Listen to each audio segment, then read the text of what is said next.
Can we give a round of applause to Eli, please?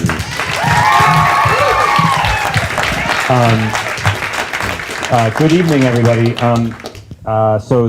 Piano is being played by Eli. He's going to be our musician here tonight for the Storytelling Slam. Thank you so much for being here. My name is Josh Forsyth. I am the theater teacher here at Franklin.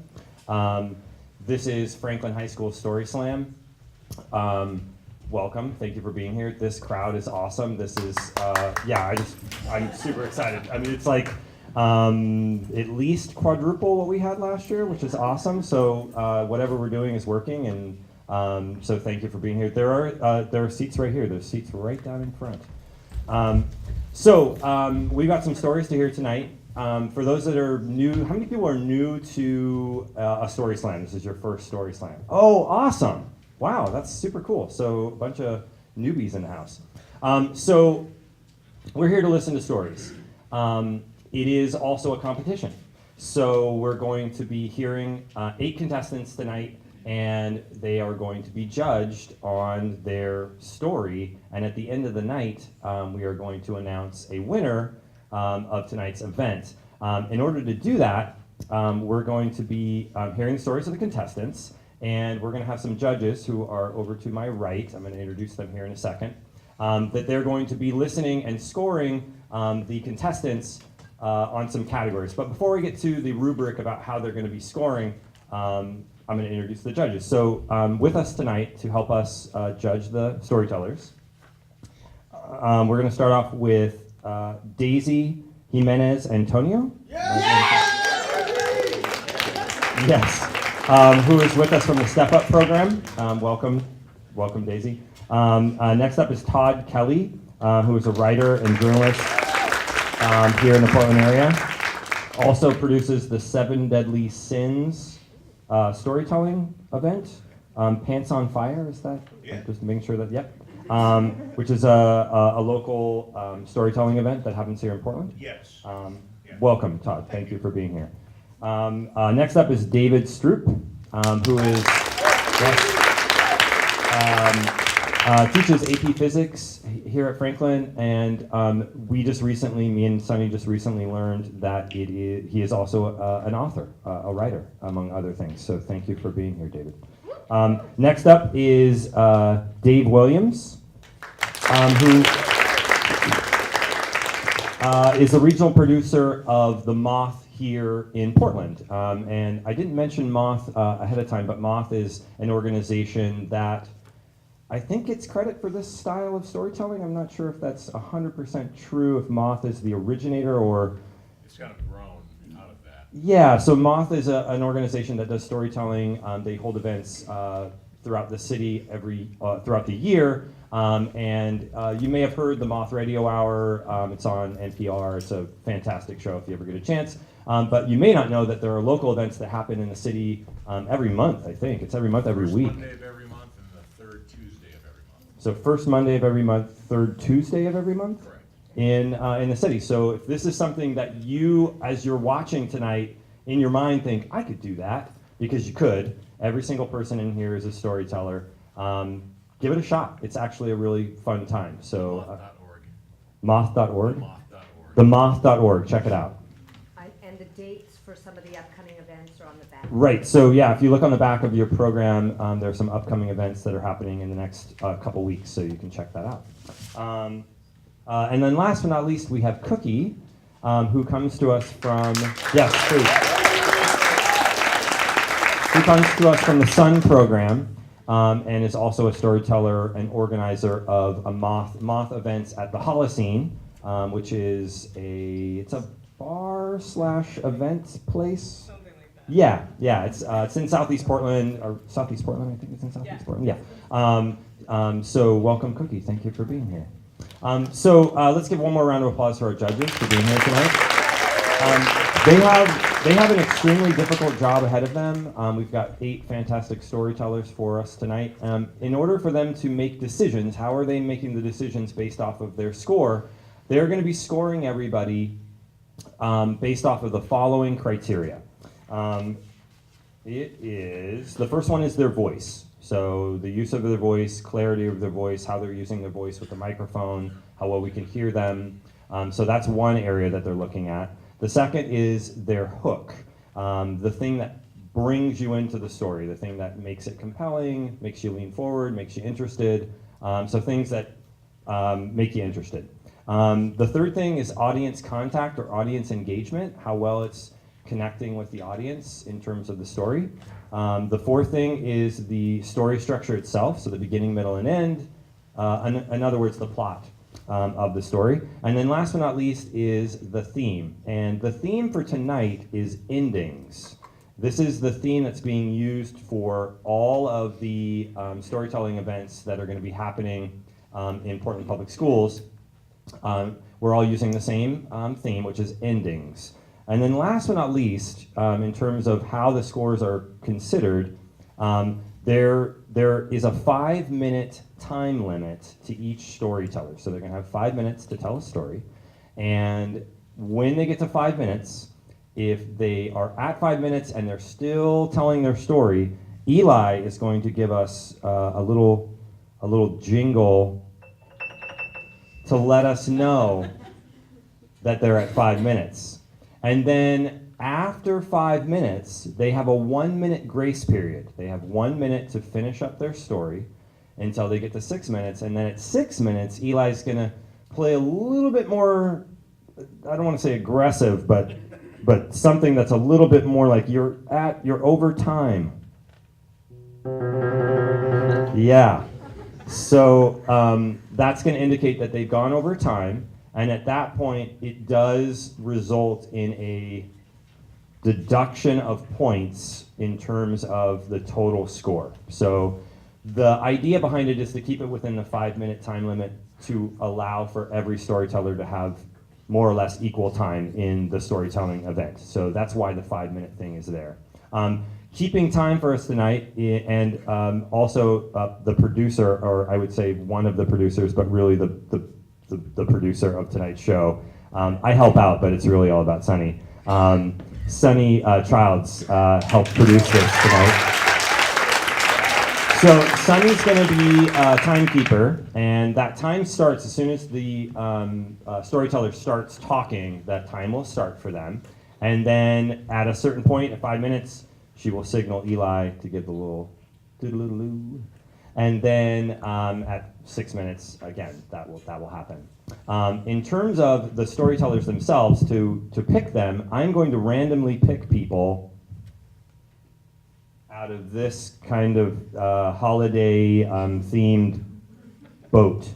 I think it's a boat. I think that's what you're supposed to call it. It's a basket also, but it could be a boat because I think it would float if I put it in water. So that's how we're going to choose tonight's, or who's going to go at each moment. There's one other thing that I want to mention before we start. Let me see, what else am I forgetting? There's something else I feel like I'm forgetting at the beginning that I didn't mention. No, it is, but... Want to thank the PTA? Oh yeah, no, I'll get to that. I'll get to the thanking of people later. But so tonight's theme. That one of the... Oh, that's right. No, sorry, that's what I remember what it was. So also with us over. So how to calculate the scores? We have some math geniuses to my right. That are going to be, yes, let's give them a round of applause. So our math geniuses are Jackson Hardigan and Asha Fusen are going to be totaling up the judges' scores, calculating it with a formula that only they can understand.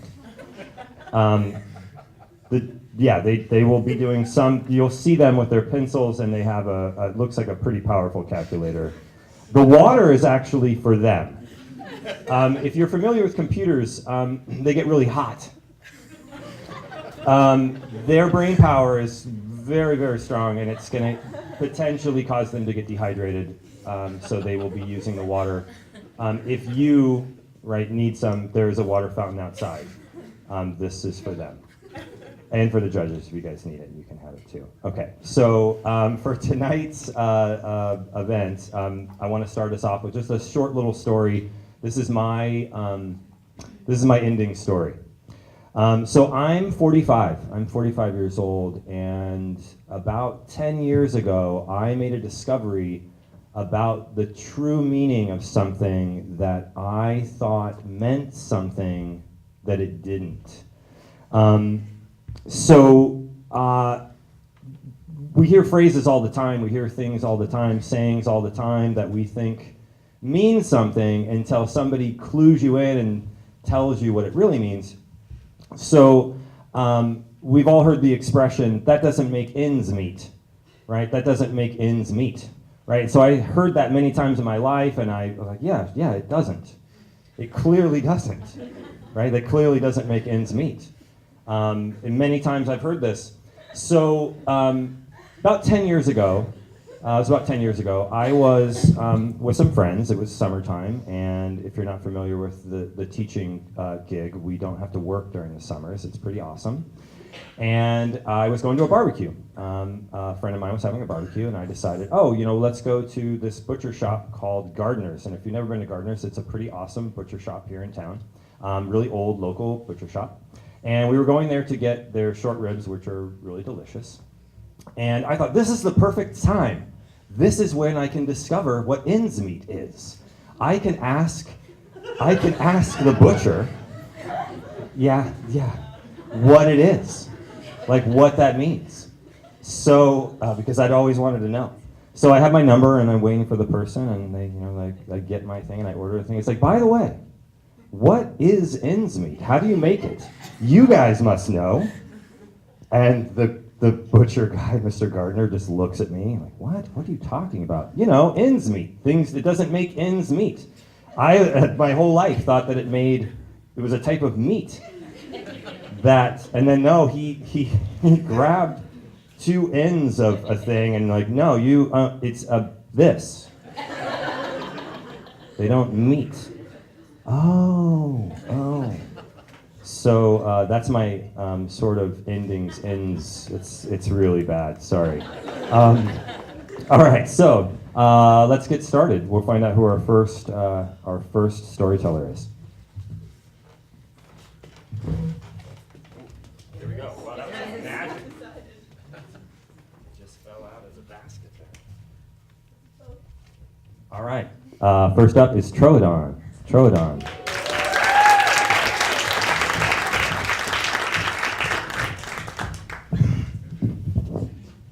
Wow, right back to back, I make a terrible comment, and karma just immediately grabs me. Okay, so I believe there's a saying that everybody's heard at some point. I'm going to make the assumption, or at least everybody who has a mother, and that saying is, don't throw the baby out with the bathwater. In case there's anybody here who doesn't know what that phrase means, it means don't ignore the things that are good about something just because there are some other bathwatery things that are negative or uncomfortable or downright hateful. And there's another phrase that my mom says that also involves babies and the opportunity to put them in a large amount of water. And that phrase is something that my mom says every time she sees an extraordinarily large sink. She goes, "You could drown a baby in that sink." And I always thought, why? Why is that where you go? Does my mother kill babies in sinks? Is that her side profession? Does she just say that she's a substitute teacher and really she's like killing babies?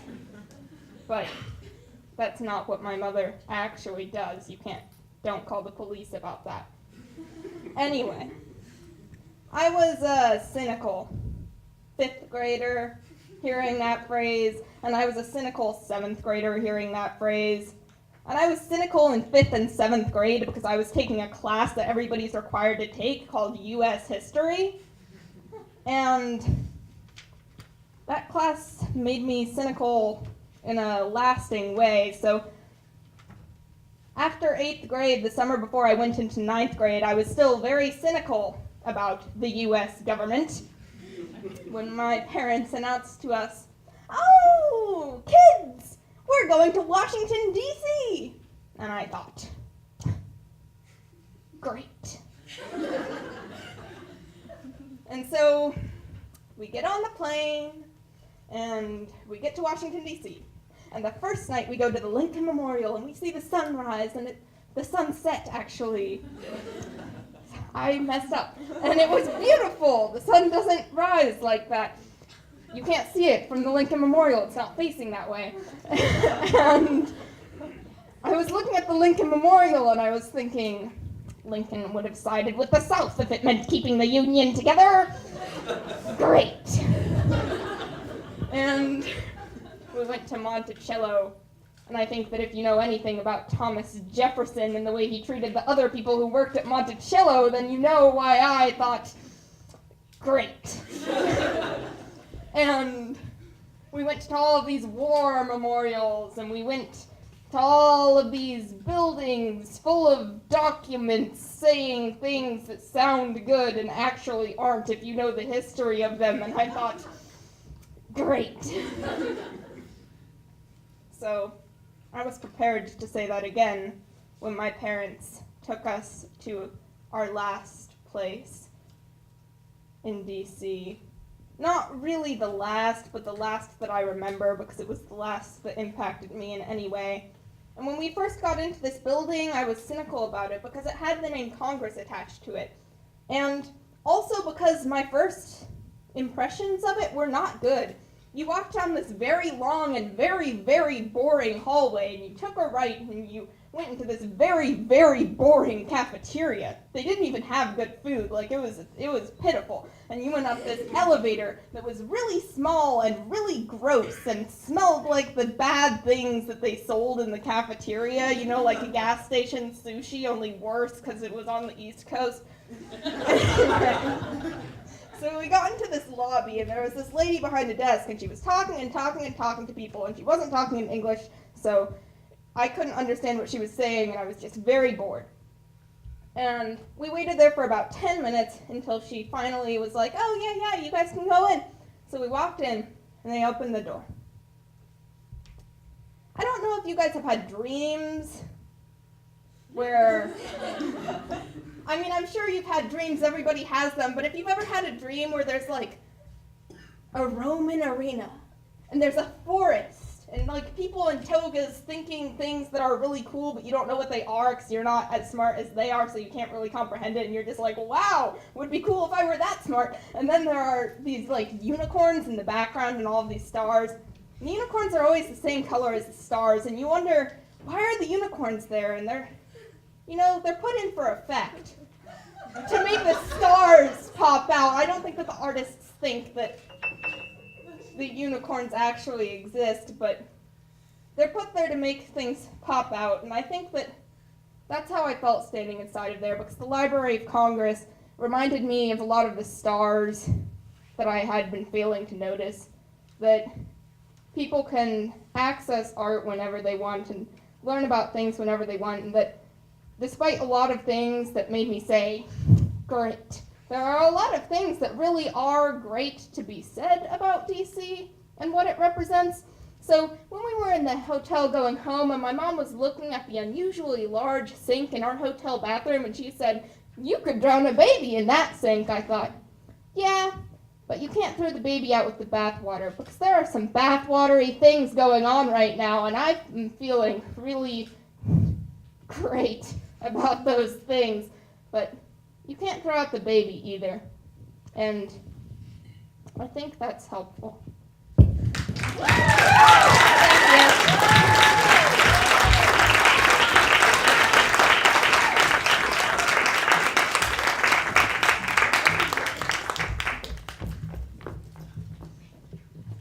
All right, so thank you, Troodon. Can we give Troodon another round of applause? Before we move on to the next storyteller, we just have to wait for the judges to finish doing their thing, their judging of people's scores. I want to take this opportunity to thank a few people that are helpful for tonight's event. The main one being the PTSA. Are there any members of the PTSA here with us tonight? Okay, awesome. Thank you. So they're helping support us with tonight's event. So let's give them a round of applause, please. Awesome. Let us know, judges, when you are finished.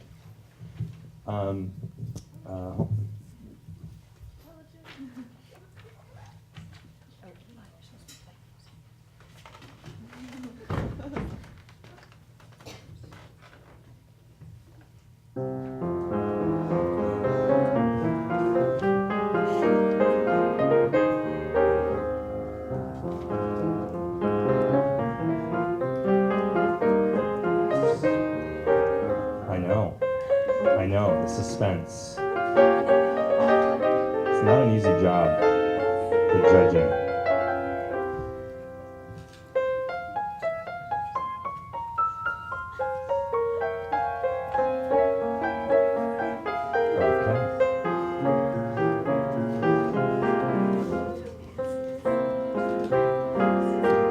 Guys, when you're done, go ahead and pass it to the math people. I'm sorry, math geniuses.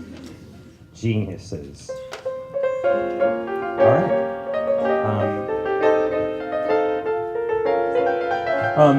Sorry, I should mention this. Oh, no, you're fine too. This is great.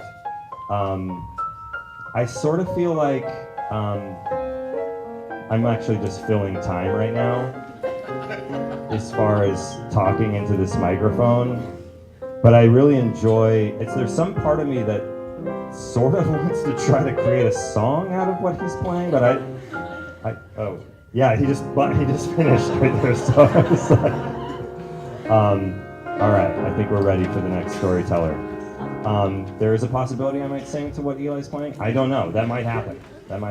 All right, so let's get the next storyteller.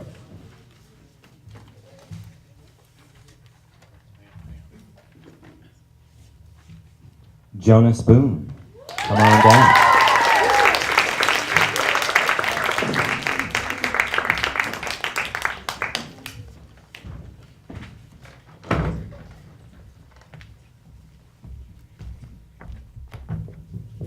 Gonna manhandle this bad boy. But I am gonna lower this. So, I think for everybody, your freshman year of high school is a good time for making, mistakes to grow from. Flunk a class, fight with a friend, whatever you're gonna do. And I'm no exception to that rule. I'm not gonna get up here and pretend to be perfect in front of all of you. But damn it if I was gonna let that stress get in the way of me eating 3 meals a day during my freshman year of high school, especially the most important meal of the day. Breakfast. Did that mean that sometimes my definition of breakfast was 2 hot dogs I'd made in the microwave that I would shotgun down my gullet before running to school? Yeah, I'm not perfect. Now, sometimes when people want to say shit happens, they say life happens, to dance around it, clean it up a little bit. This story is about the day that during my freshman year of high school, I lifed in my pants. So, as established, 2 hot dogs for breakfast. Already off to a great start. Beautiful morning. Ran to Marshall campus, thought that was a great idea with 2 little sausages brewing up a storm in here. And my first class was PE.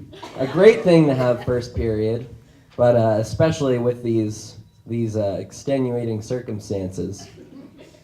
I got dressed, slid on my basketball shorts and my PE shirt, and everything felt fine. Felt like it was just going to be another wonderful day of thinking way too much about what everybody thought of me. Being a teenager, really niche experience.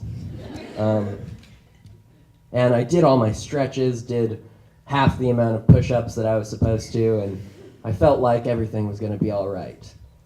About until I was lining up to run laps around the track, when I could really tell that me and my stomach were about to get into something of a physical altercation.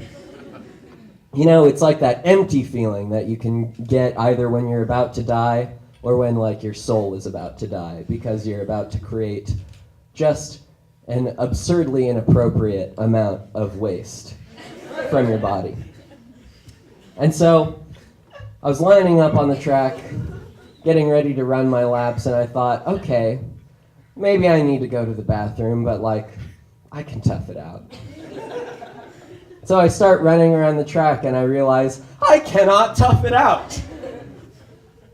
So I did what any reasonable person would do when there were adults that I was under the charge of, and I sprinted away without telling anyone what was going on or where I was going, just figuring that they wouldn't notice. So I ran into the school and I was jiggling every doorknob to every bathroom and every locker room, and everything was locked. And at this point, logic had left me. This was survival instincts that I was running off of. I just thought, if I can find somewhere to void, maybe I'll live.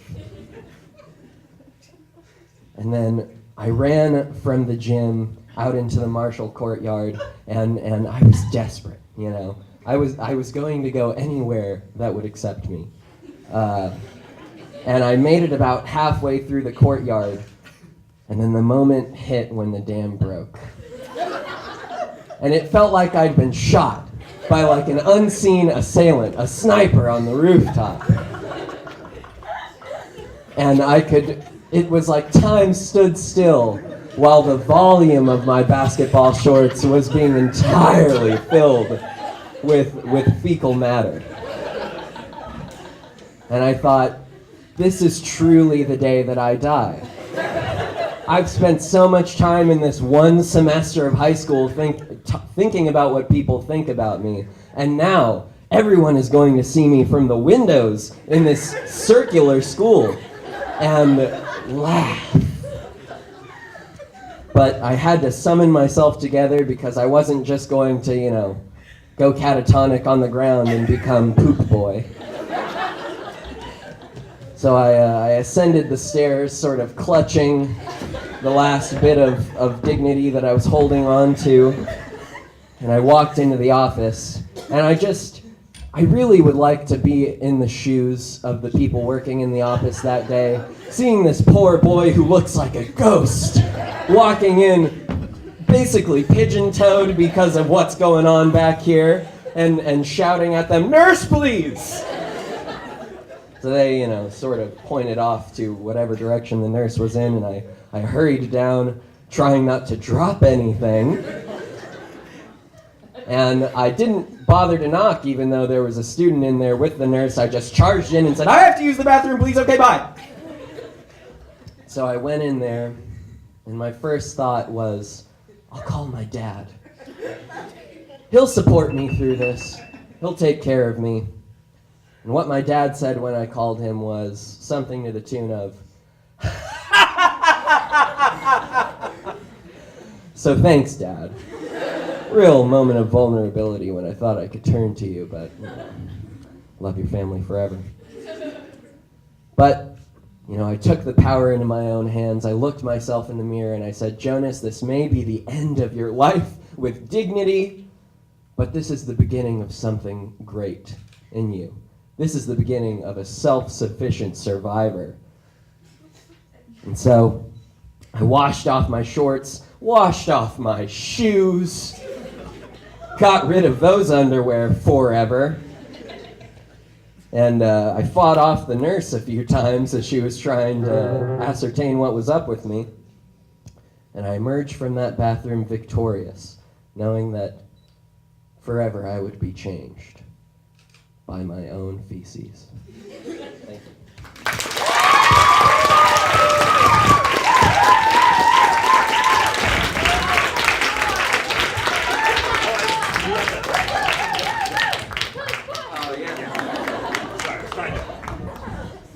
I was being very subtle with my, we were trying to, I don't know if you guys saw that, we were like, hey, we're not going to, and then then it was awkward. And then I was like, no, we have to follow through.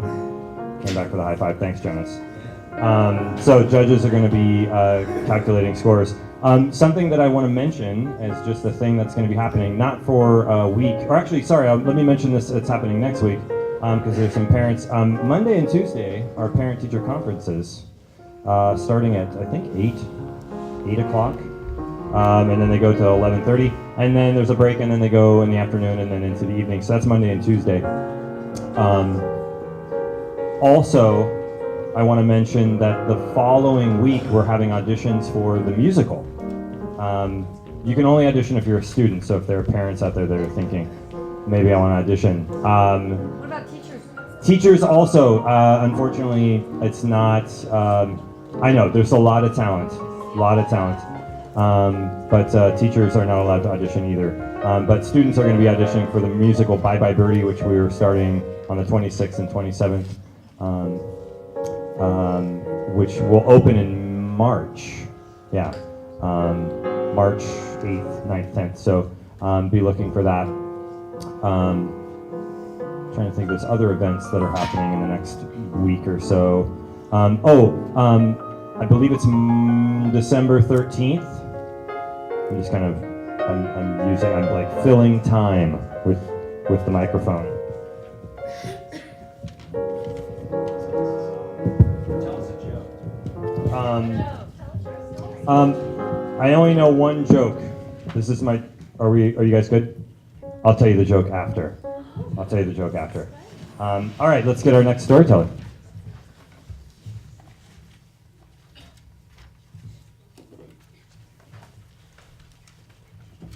Tana Jones. Tana Jones.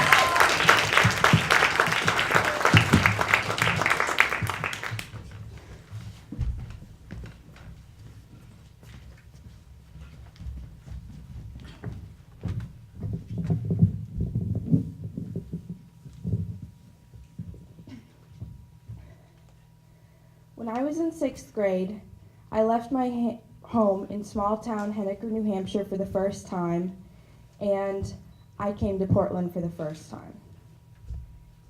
And the uprooting really made me nervous. I lost confidence in things that I usually felt good about, and I could barely recognize myself. And one of the ways that my parents helped me combat that was by enrolling me in acting classes with this woman named Katie O'Grady. Katie O'Grady's this short blonde woman whose makeup is always perfect, and she has this incredible ability to just look me straight in the eyes and intimidate me. Because for some reason actors have that and they work for it too. And every summer and winter, we had this thing called the showcase, where all the kids in the classes would come together and they would create a presentation and the local talent agencies would come to watch. And I was headed to rehearsals, and I was already very nervous because it was a run-through, it was a dress rehearsal. It was also the day after Donald Trump had been elected. Now, I'm sure a lot of you remember the feeling of denial and confusion, and I had watched my parents go through this. I was processing it myself, and I was not in a good place. And so I'm going to rehearsals, and I walk in, and there's shaggy carpets, a couple of folding chairs, and some random props. And there's the 6-year-olds in the corner playing telephone, whispering, and the 19-year-olds planning their all-exclusive, big kids-only cast party. And they're just doing their own thing. And Katie O'Grady walks in, and everyone looks at her because she has this presence that just fills the room. They look at her, and she goes, "Okay, everyone, we're going to take a walk down the hall." So we all walk down the hall, and we're looking around, wondering why we're going down the hall, because the only thing down there is another studio, which is smaller, colder, and not our usual rehearsal space, which is where we would perform. And I turn around, and I see her sneak off and bolt the door closed and turn off the front house lights. And I'm like, what is going on? And so I turn around, and I follow the rest of the group, and we go into the room, and the little kids are fidgeting. And we sit down, and she goes, "Okay, I don't want to alarm you, but there are riots going by. They haven't gotten violent. and we just need to be careful. So we're going to stay here for a little bit. Your parents have been notified. And everyone's confused.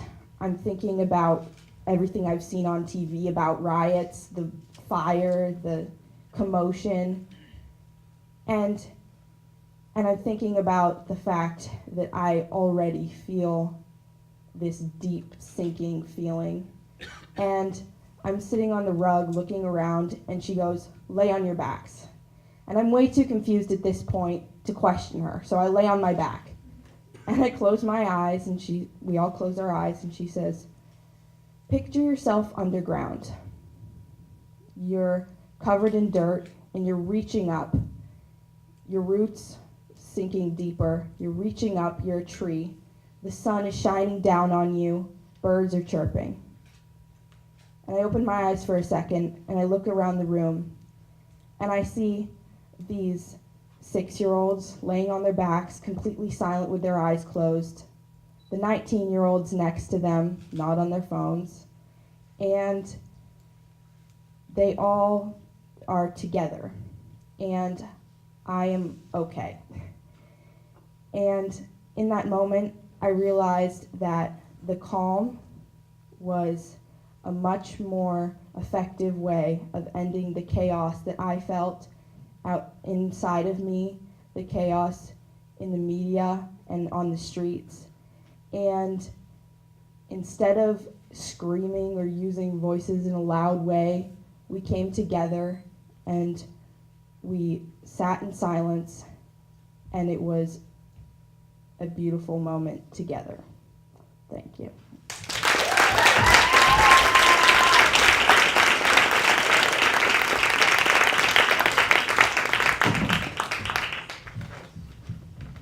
Thank you, Quintana. I think for those people that are standing, there are a few more seats. There's a couple seats over here to our left. If you have an open seat next to you, do you mind raising your hand just so we can see? All right, yeah, we got a couple. If people want to come sit down, that's great. Thank you very much for doing that, guys. Yeah, this is really awesome that we got this many people. I'm just super excited. We do have more chairs, not in this room, but we do have more chairs that we could go grab if we needed to. Yeah, this is awesome. There was something I was going to mention. I can't remember what it was. What's that? Yes, yeah. We are going to, yeah, so yeah, let me tell you the joke. So I'm just making sure if you guys are still, yeah, you're still calculating, great. So this is my joke. What did the moron say when he saw 3 holes in the ground? Well, well, well. Huh? Yeah? Yeah. I mean, one more time, just hold on, just make, well, well, well. Yeah? Yeah? See, because wells are holes in the ground. All right. There was something else I was going to mention. Oh yeah. I did mention that there will be a winner right at the end of the night, but what I didn't mention necessarily is that there will be prizes. The winner will actually win $50. $50. And second prize will win $25. I want to make sure I'm saying it right because I don't want to give away money we don't have. And then third prize is $10. So first prize $50, second prize $25, third prize $10. Yeah. Awesome. All right, so I think we're almost ready for our last storyteller for the first half, right? This is our fourth one. Yeah. And then we're going to take, after this, we'll take a 10-minute intermission. Yeah.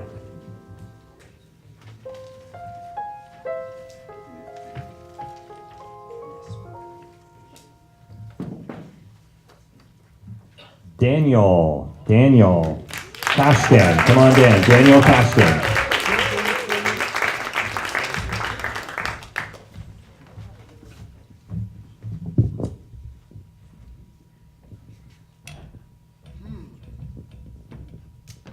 All right.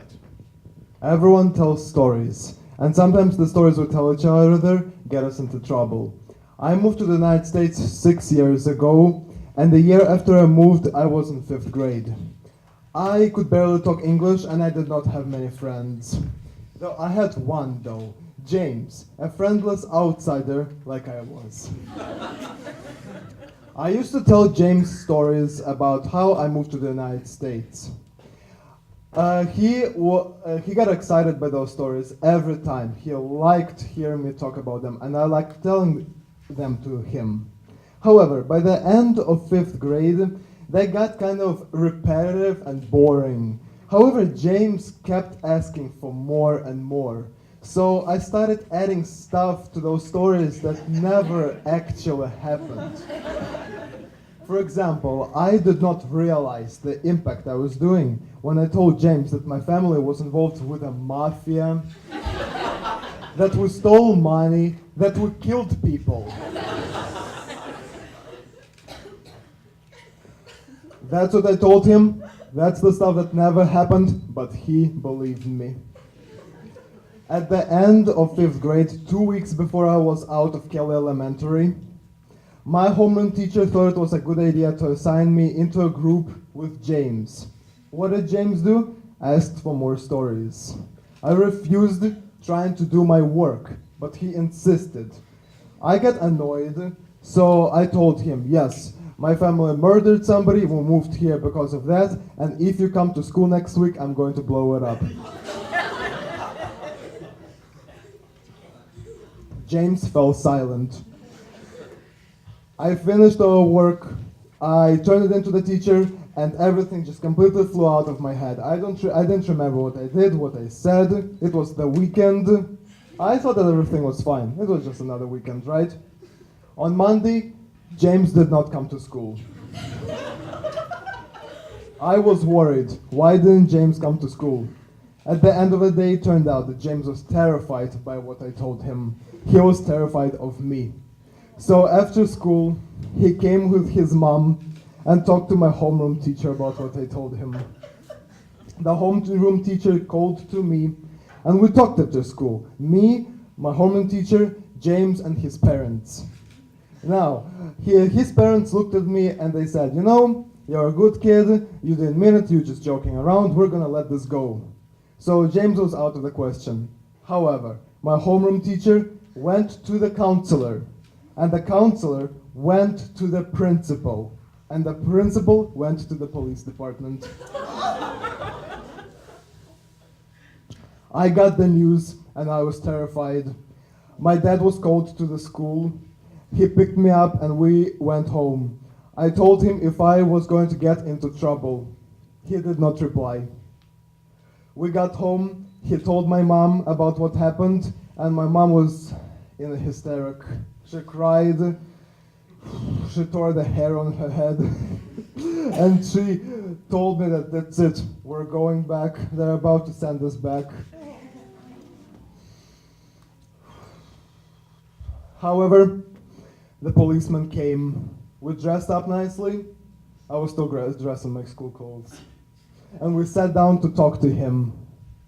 The policeman looked at me. I talked to him to the extent to which I could talk to him at that time. He looked around the house. He looked into my room. And then he said, you know, you're a good kid. I trust you that you didn't mean what you told James. I'm gonna let this go. However, if I hear of this again, I have no other choice but to take you in. We talked to the principal. The principal looked at me, called me a good kid. All right. And she was really nice. She let me go. I finished 5th school normally, like all other children, and I was out.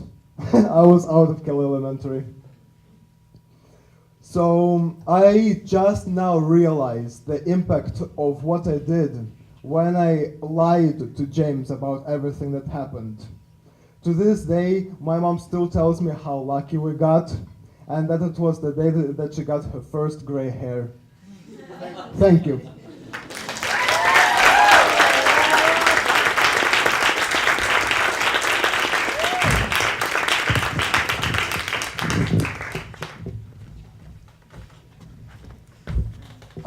Thank you, thank you.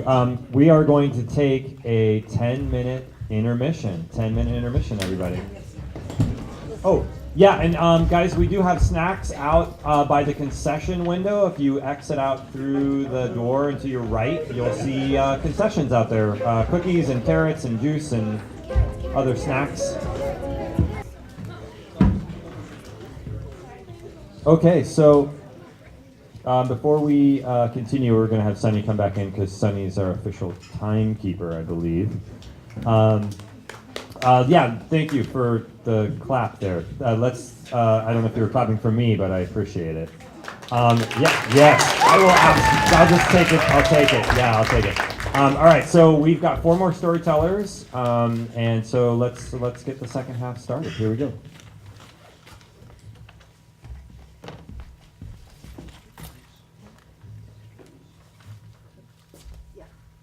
And next up is Nathan Wilk. Nathan Wilk, come on down.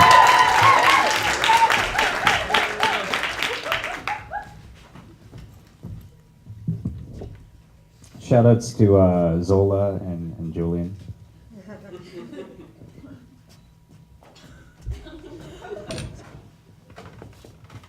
I was in 8th grade. It was the May of my 8th grade year when I had my first supernatural experience. I was on my way out the door of this school that I had spent 9 years of my life at, and we had a sort of celebratory trip with some community service involved. We spent the first 2 days at working at food shelters, working at working at homeless shelters and sleeping in their basements and food kitchens. And as a treat after doing this, for our 3rd day, we got to bum around at a really fancy hotel, stay up as late as we want, eat as much bad food as we want, watch as much bad TV as we want, and there were only really 2 conditions. The first was that we didn't have our phones. We had no communication with the outside world since we'd been going to all of these places and we didn't want to lose them. And the second and more important one is that about at 9 o'clock at night, the teachers would come around to the hotel room and they would place a piece of tape over the door. If we opened the door during the night, the tape would be broken, the teachers would know we had left the room and done some sort of shenanigans, and we would get in trouble in the morning. Nonetheless, we feel super independent. We get into this hotel room and it's sprawling. There's 3 subrooms within it. There's a bedroom which has 2 queen-size beds, and then there's the living room which has fold-out sofas and chairs. And there's the bathroom where we can finally take showers after having spent 2 days, in basements. And so we get into this room and we're doing the type of things 8th graders do, daring each other to buy porn channels on the credit card of the school.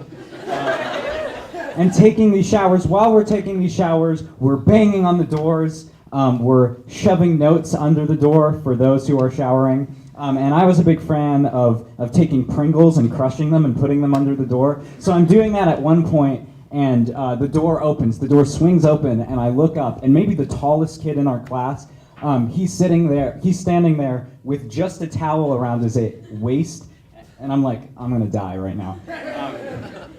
And so we're doing all these activities, having a lot of fun, feeling really independent again. And then it gets to night. It's 9 o'clock, and our teacher comes around and says, locking the door now, please don't leave. We'll check that you're alive in the morning. And he did not know the half of it. So we decide, being in this hotel room with no outside communication, that we should watch horror movies. And so we watch a few horror movies, pretending not to be afraid. I was a little afraid. And then the horror movies end, and we get into some really introspective, deep conversation. It's really intimate. We're talking about our fears for high school, our own self-consciousness, and sexuality, and all these really great things. And these conversations carry well into the night until it's about 3:30, and we decide we should probably go to bed because somebody's going to have to wake up and let the teacher in at 7 o'clock in the morning. That person ended up being me. So we go into the bedroom, and we're about to go to bed, and 2 people are going to move over into that other room and sleep on the couch and the the chairs that have been manufactured into beds. And all of a sudden we hear a noise from the wall. And we go, did you hear that? Ah! And so we're scared, what could that possibly be, right? This noise on the wall between our bedroom and the other hotel room. It could be, people going at it or somebody nailing, a photo frame into the wall or something in their hotel room. But we decide, no, that's a ghost. It's a ghost. And so we are scared shitless in this hotel room at 3:30 in the morning. And nobody wants to go in that other room and sleep in that other room because there's a door in there, and that door could open at any time, and the ghost could come in and drag one of us out and take us, and we'd never see them again. And more importantly, the tape would be broken, and then we'd get in trouble in the morning. So we really, really were scared. And so we ended up sleeping in this room, all 5 of us, 2 people on one bed, 2 people on another bed, me in the middle on the floor. And so we're scared, being quiet, trying not to piss off the ghost. And at some point, I get drowsy, I nod off, and I wake up in the morning. I get up and I, open the door for the teacher, and he takes the tape off, and we're allowed to leave and explore the hotel, and we end up going home that day. And so pretty soon after that, the end of middle school comes. And for a lot of those people, I'm still really close friends with them. And for a lot of those people, I haven't talked to them in years. But nonetheless, I don't think in my whole life I've ever been as close to a group of people as I was in that hotel room, waiting for the end of the night with no outside communication, afraid of the bump coming from the wall. Thank you.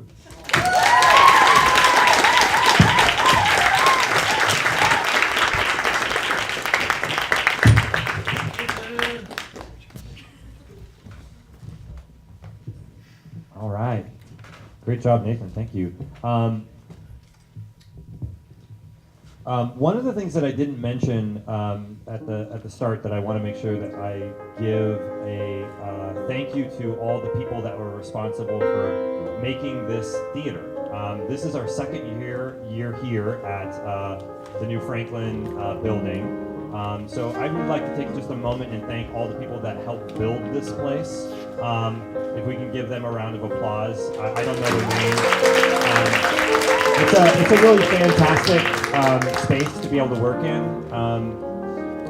We also, if you haven't got a chance to see the main stage theater as well, it's pretty awesome that we have 2 functioning theaters, a small studio-style theater, and then a proscenium 500-seat main stage. Is pretty awesome. I'd also want to thank the people of Portland for giving us your tax money and paying for these buildings. It's not cheap, so and I think it's a really wonderful thing that we've done.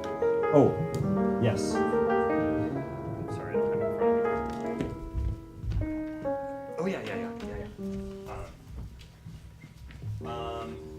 So the other thing that I need to mention is that later, after this event, so there's going to be a winner for our slam. There are other Portland Public High Schools. Are you guys good? Sweet. All right. I'm gonna save that until the next. I want to call it an intermission, but it's not. Pause. Yeah, break between stories. All right. Here we go.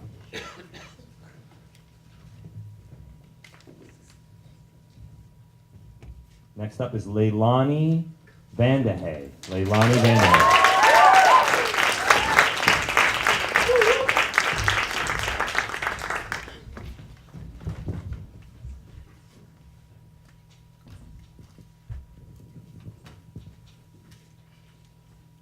Have you ever been so lost and aimless and frustrated with everything for no good reason, to the point that you start to feel broken? I was broken. It was the beginning of my junior year and everything felt wrong. I was going through all the motions. I was doing the things I was passionate about. I was becoming a journalist. I was taking AP classes. I was really proud of myself, but something wasn't right. It was like I was pretending. And as time went on, I just got myself deeper and deeper into this funk. And no matter how hard I tried, I couldn't get out of it. Now, come October 6th, it's the night before I'm going to outdoor school for a whole week. And I was pretty comfortable with the idea of working with kids. I work at a summer camp, and for some reason I just didn't want to go. As I was sitting there packing up my things, I picked up my wood cookie, my name tag, and it said poppy seed. And I realized that I didn't know who that was anymore, but I still had to go. I texted my friend Evergreen and I said, I really don't want to do this. I don't know why, but I can't go. And they said, listen, it's not going to be as good as camp. It's going to be different, but you need to go.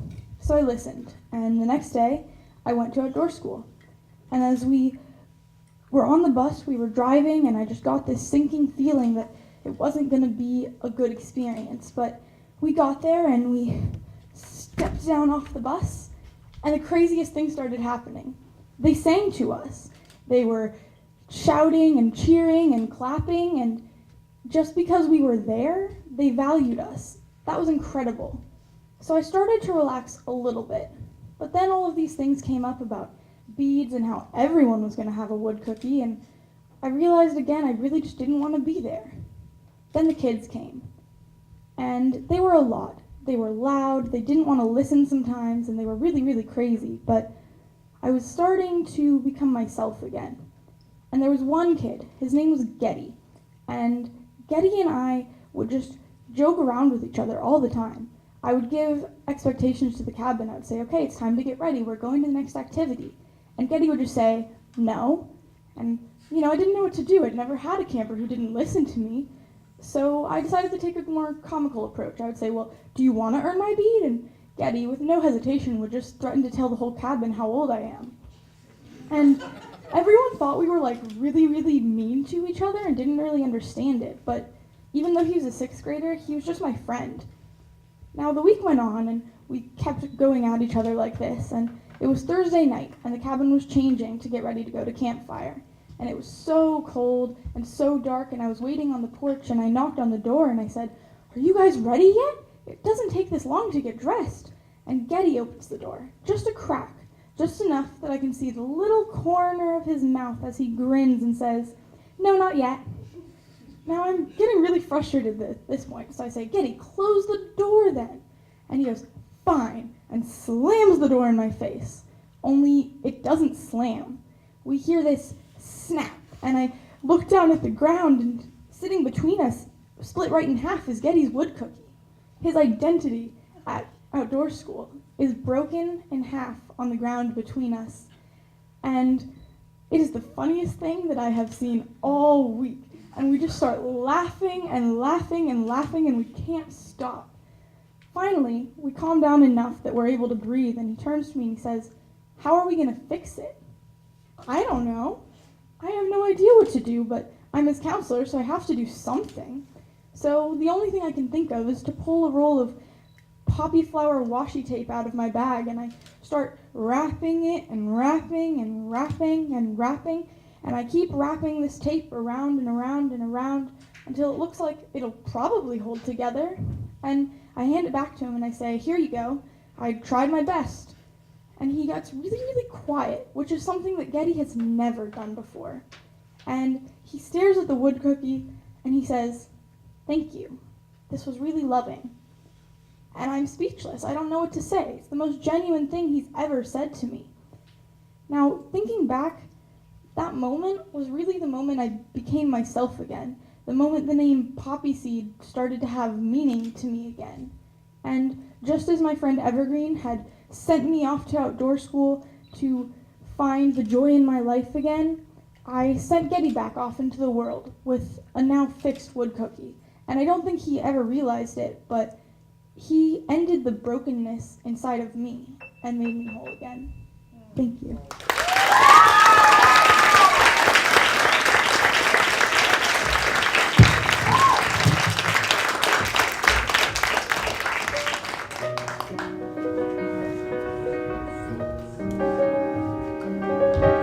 All right, so something that I wanted to mention is that tonight we're going to announce a winner. First place, second place, third place. Other Portland public schools are doing a similar event, story slams, throughout the next couple months. And in February 28th, we will have the Portland Public Schools Story Grand Slam, which is called Truth Be Told, and it's going to be at Madison High School at 7 o'clock. So all the way in February, somebody from Franklin is going to be invited to participate in the Truth Be Told Grand Slam for the entire school district. So this event is our local event, and then there's a variety of events happening, and then at the end of it there will be one Portland Public School person, storyteller champion. I think we got a little bit of, do we have a little bit of time? Can I tell? I was told a couple dad jokes, a couple more dad jokes. I just want to make sure I'm going to say it correctly. What's orange and rhyme? Yeah, it's rhyme. Yeah, what's orange and sounds like a parrot? A carrot. Yeah, that's right, a carrot. Yes, whoever said that, you're very, very smart. All right, are we good? You guys good? Okay, no? Oh, you're not feeling good because of my joke? I'm sorry. All right, let's get another story tell.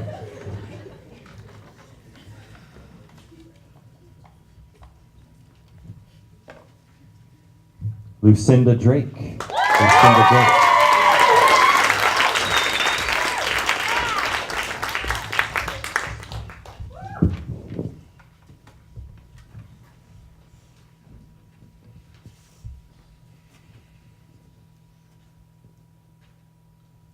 I am an old woman. I know you're all probably looking at my strikingly average teenage features and thinking, I don't buy it. But I guarantee you, underneath all this, mediocrity is a delightfully shriveled raisin. I've always been an old soul. People used to tell me that when I was a small child, and I was like, I'm pretty sure it's just because I have gray hair and wear glasses. No, I think I've always been an old woman, and because of that, I've never really had a rebellious teenage phase until the end of my sophomore year. So that sophomore year, I'd gone through a lot of changes, a lot of new things had been happening for me. I got my driver's permit. I had my first boyfriend who was really bad to me, but that's another story. And I was feeling like, oh, I'm like, I'm independent. I'm like, I can go do things. Like, this is what a teenager feels like.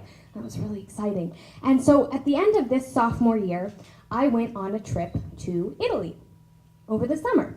And there was a group of Americans, and we all went and we all stayed with host Italians. And these Americans, they did have rebellious teenage phases. Their whole lives were rebellious teenage phases, and they loved to party. And the Italians loved to party, and the Americans loved that the Italians loved to party, because in Italy, I don't know if you guys know this, please take notes, under 18-year-olds.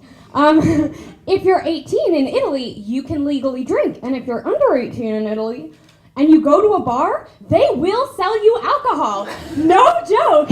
Okay, so all of the Americans and all of the Italians were like, yes, we're gonna party over here. And I was like, yes, I'm gonna go to bed at 8:30.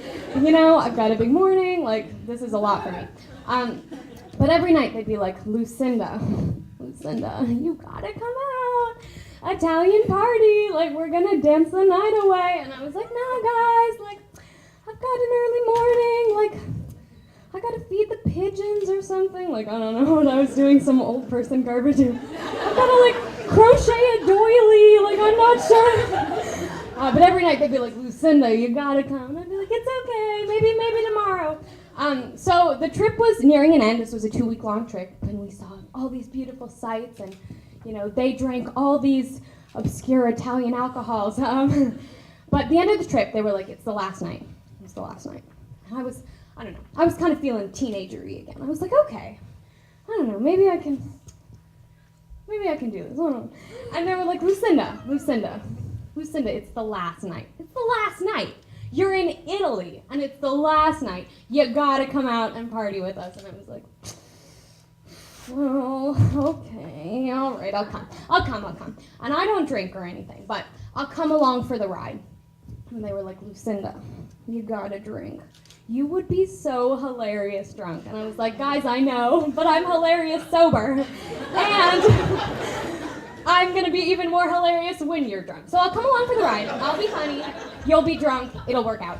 So they were all in this bar. They were all, getting their drink on. And I was like, yeah, that's not really my scene. So I kind of had found this spot like outside the bar on this like way too small chair, like an elf chair or something. It was perfect size for me. So I was sitting out and I was like, yeah, like this is fun. Like this is what teens do. Like I'm a teen. Like look at me outside this bar. And there were like people smoking and I was like, cool. Like cool.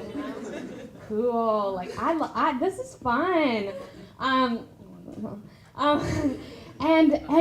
over the horizon, a dark shape emerges, and we hear this sound, and it's like, and I was like, oh my gosh.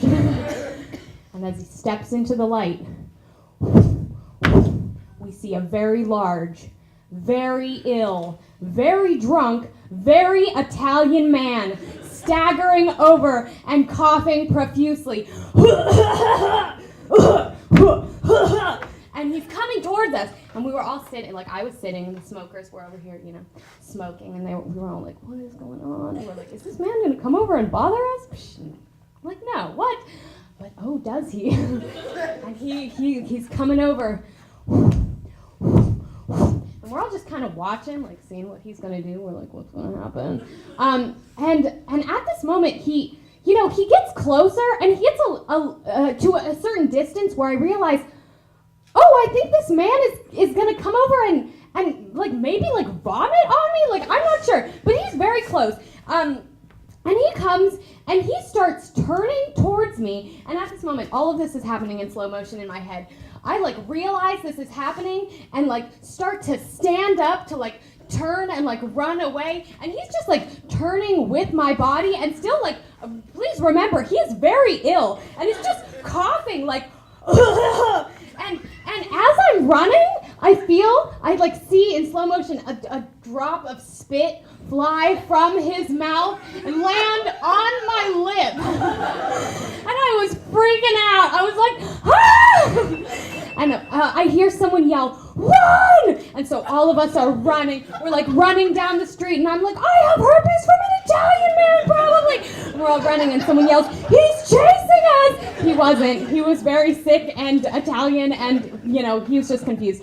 So we're all running and we finally get to starting point and we're like, all out of breath, and we're like, oh my God, and everyone's like, wow, that was such a crazy adventure, like, man, it's so fun and quirky in Italy, and I was like, no, not a fun adventure, take me home now, and they were like, okay. So we all got in the car, and I was very silent. I was sitting in the back of the car, and I went back, and I went to bed, and I woke up the next morning at 6:30. I ate a fibrous bowl of oat bran cereal. I was 105 years old, and I never partied again. Thank you.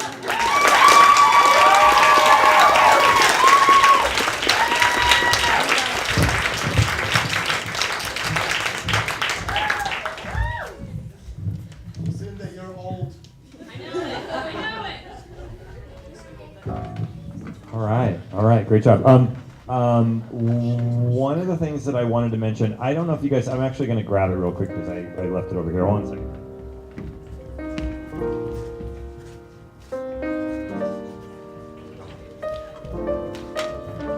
Oh my goodness, he's playing Pure Imagination. Oh man, I just like, oh gosh, let me just think about it. How's it go? Just one look and you'll see. We will be in a world of pure imagination. Is that how it goes? Yeah? something like that. Yeah, Willy Wonka. Oh, it just makes you feel good. Yeah. Anyway, sorry. I just got totally inspired. Thank you, Eli. I don't know if that was planned. I love it. Yeah. I can't even, I don't even know. I'm like lost. How old were you when you saw Charlie and the Chocolate Factory? Oh, probably 5, 6, and then at 7 and 8, 9, pretty much every year of my life. So I wanted to bring your attention to the quote that's in the program. I don't know if any of you guys read it. It's a fantastic quote. I'm just going to read it because I love it. This is what it says. "Remember this one thing," said Badger. "The stories people tell have a way of taking care of them. If stories come to you, care for them, and learn to give them where they are needed. Sometimes a person needs a story more than food to stay alive. That is why we put these stories in each other's memories. This is how people care for themselves." Barry Lopez, Crow and Weasel. I just think that that's so true, right? I mean, it's about connecting us together and healing, and I just want to thank the people that were telling the stories tonight. And, I think we're almost ready for one more story. Oh gosh, it's just wonderful. Thank you, Eli. I just feel like I know we're still waiting, but it was such a lullaby experience for me that if you guys weren't here, I would just lay down right here and just fall asleep. I would just been like, dreams do come true, and then I just, yeah. So we do have one more storyteller. We're almost there. Oh, I have one more dad joke. I'm gonna make sure that I get it right. What's brown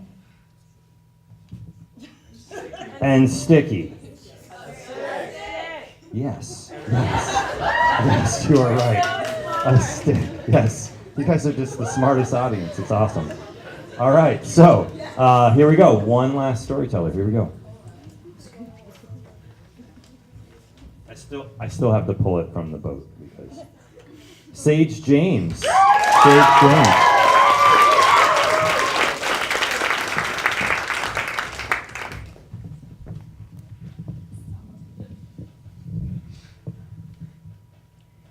LGBTQ. These 5 letters have 2 things in common. 1, the start of my journey. 2, the ending of a little girl my mom once knew and loved. When I was younger, I always knew something wasn't right. I wanted to play with Hot Wheels rather than Barbies, and I wanted to hang with my dad rather than my mom and my sister. But my mom always had me hang out with her and my sister, because that's what girls do. They travel in packs wherever they go.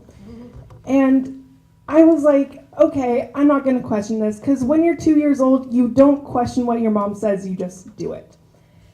Flash forward a couple years to 4th grade.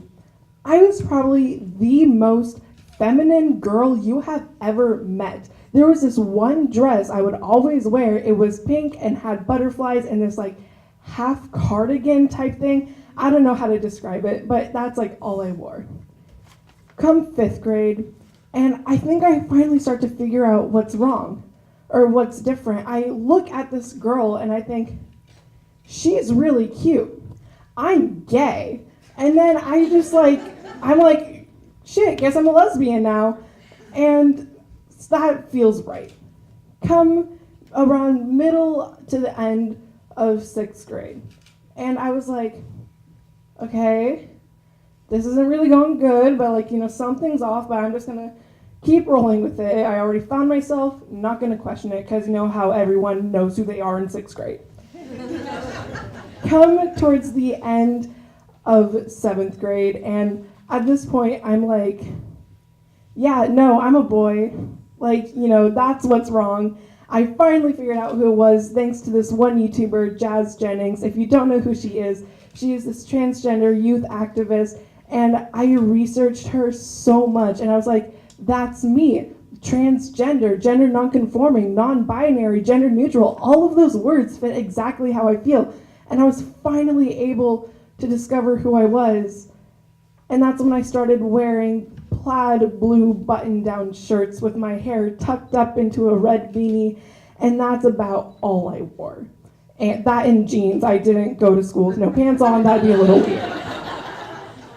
And I decided to not really come out to my mom because through the research I'd made, I found all of these stories of people getting thrown out of their houses, being disowned by their families because they were gay, let alone trans.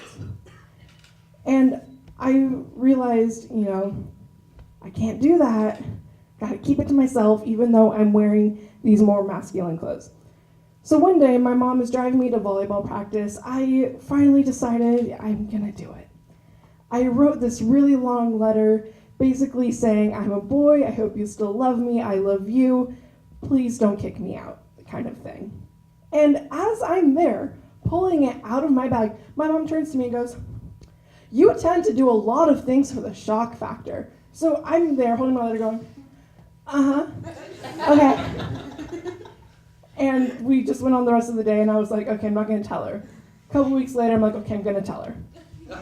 Then I don't. And I kind of go back and forth with myself until one day. If you know the store, Village Merchants, it's this cool little store down on Division, and I hold up a plaid blue button-down shirt, which is different than the one I was already wearing. The pattern was slightly different. And I say, I'm gonna go try this on. She says, we need to talk about that when you come back. And in my mind, I have the shirt and I'm going, no.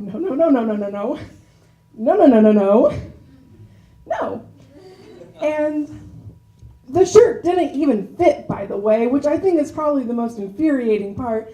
And then after I come out of the dressing room, not the closet, I put it back on the rack and my mom says, what's going on? I say, I don't want to talk about it right now. And she says, what's going on? I say, not right now. She says, you're going to tell me what's happening. I say, I'm not comfortable. She says, you're going to tell me what's going on.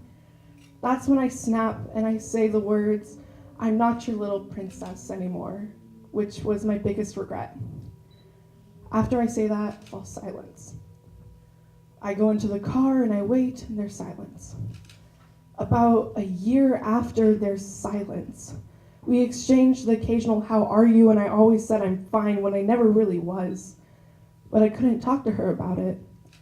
And finally, the end of 8th grade comes. She's starting to get the general idea, but she still doesn't like it. And I'm doing this report and I ask her the question, how did it make you feel when I came out? She said it felt horrible. You were this stranger living in my house and I didn't know who you were. I didn't know what to do with that. It just felt horrible. I said, did you really feel that way? She said, yes. Flash forward to now, my junior year, she's using the right pronouns, she's using the right name, and it is the best feeling ever, but I can only stop to myself and think, how did it feel for her to see her little girl change into a boy? Thank you.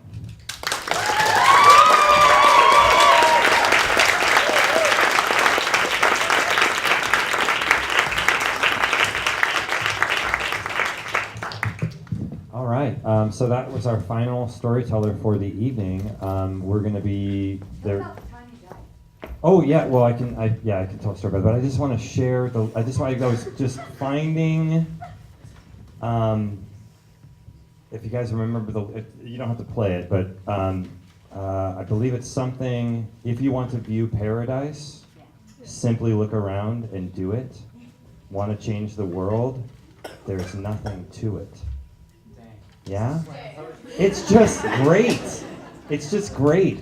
There was something else that I wanted to mention about that. Another event that's happening. It doesn't happen until later in April.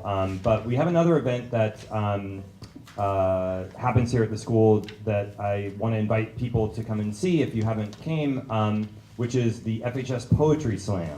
The FHS Poetry Slam is in April. I don't know the exact date. Pam, do you know the date off the top of your head? Poetry Slam? Oh, is it? What's the date? I don't have it with me. April 11th. April 11th. Please come back for that. That's a really great event too. We've got tons of poets. And again, it's similar to this format where there are judges and we give scores. And it's a longer event. I mean, we have more people. I think it's about 20 poets. I think it's 20 that we cap it at. Really a great evening of entertainment if you haven't ever been. It's similar to this format where there are people that judge and then there's a winner at the end. And then the big event for that is something called Versalandia, which is an event that is a culmination of all the different poets. So I think we're in the process of calculating the winners. Oh yeah, we want everybody to stay, right, to get the photos.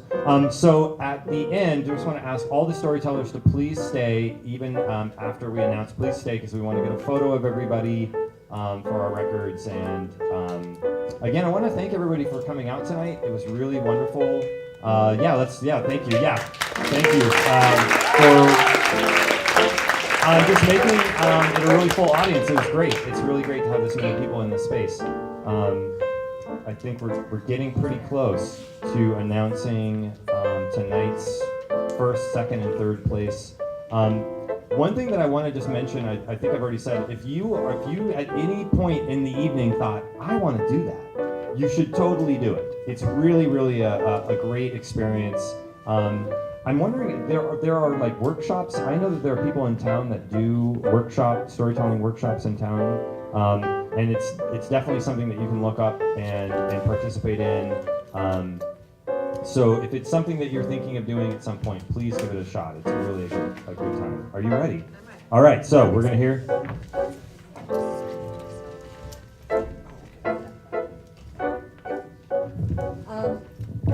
I'll go ahead and. It's nice to see you guys all out there tonight. Thank you so much for coming again. So I'll go ahead and announce third place first. First of all, I actually, what I do want to say is we spent a week doing workshops with kids, and then also in Mr. Forsyth's advanced acting and intermediate acting, they did similar workshops. We picked 2 kids from advanced acting, 2 from intermediate, and 4 from the workshop.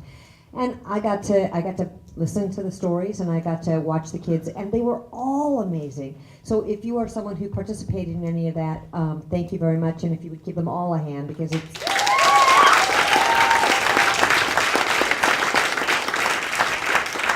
The cool part about it is they got to hear each other's stories, and that's, like, there's nothing better. The second part that I want to say is tonight, thank you, you are all amazing.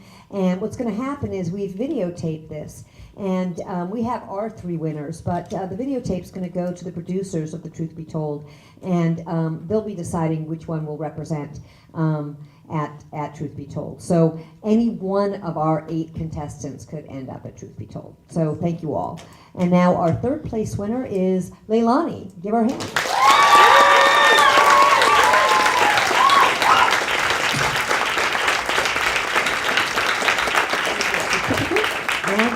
Walking $10. Yeah, stay there. That's good. And second place, who's second place? Oh yes, our Versalandia winner from last year, and our FHS Slam winner is our second place Story Slam winner. Come on down, listen up. It's pretty great. Don't spend all that money in the bars. Okay. And first place, thank you, Sage James.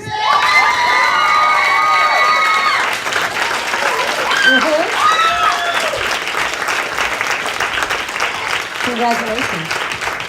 So give them all a hand. Thank you all.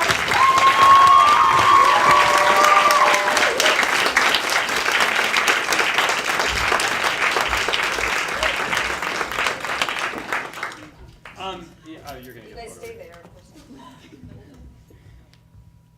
Nice. Thank you again for being here. Before we finish up, can we please give a round of applause to all of our judges, please, for their hard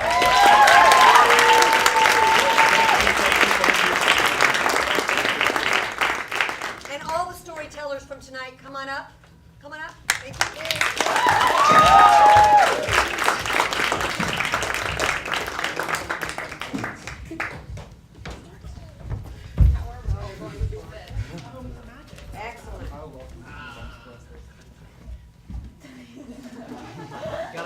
on it. Looks like the mixtape. I'm gonna pee myself right now. That's next week's story. Thank you, guys.